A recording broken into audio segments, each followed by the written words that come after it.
ఆస్ట్రేలియాలో ఏదైతే 16 ఏళ్ల లోపు పిల్లలు సోషల్ మీడియా బ్యాన్ చేశారు. అలాగే మరికొన్ని దేశాలు అట్లాగే చేసినాయి. నెదర్లాండ్స్ ఇట్లాంటిది.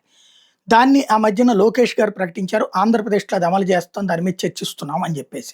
విధి విధానాలు రూపొందించమన్నాం. అయితే అది దేశాల్లో చేస్తారు. రాష్ట్రానికి సాధ్యమా అంటే చేయొచ్చు కూడా. ఇదివరకు ఇప్పుడు పేకాట కొన్ని రాష్ట్రాలు ఉంది. గోవా గాని అట్లాంటి చోట జరుగుతా ఉంటాయి. కానీ మన రాష్ట్రంలో పేకాటను నిషేధించారు. ఆన్‌లైన్ పేకాటలు కూడా నిషేధించారు. అలాగే అక్కడ అమలు చేశారు సచ్చినట్టు ఇంటర్నెట్‌లో.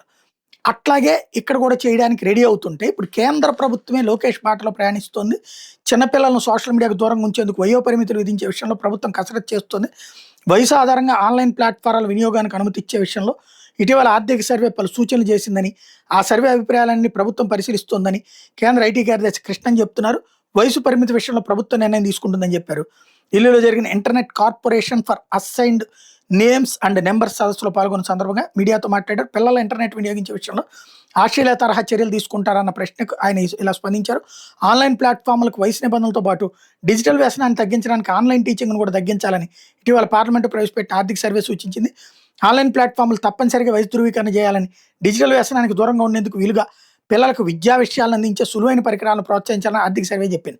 హానికరమైన కంటెంట్కు పిల్లలు ప్రభావితం అవుతారని, వయసు ధృవీకరణ బాధ్యతను ఆన్లైన్ ప్లాట్ఫామ్లో వహించాల్సి ఉంటుందని చెప్పింది. ఈ సర్వే విడుదల సందర్భంగా చీఫ్ ఆర్థిక సలహాదారు వి అనంత నాగేశ్వరరావు మాట్లాడుతూ ఇంటర్నెట్ వినియోగానికి వయసు నిబంధనలు తెచ్చే ఆలోచనలో ఆంధ్రప్రదేశ్, గోవా ప్రభుత్వాలు ఉన్నట్టు తమకు తెలిసిందన్నారు.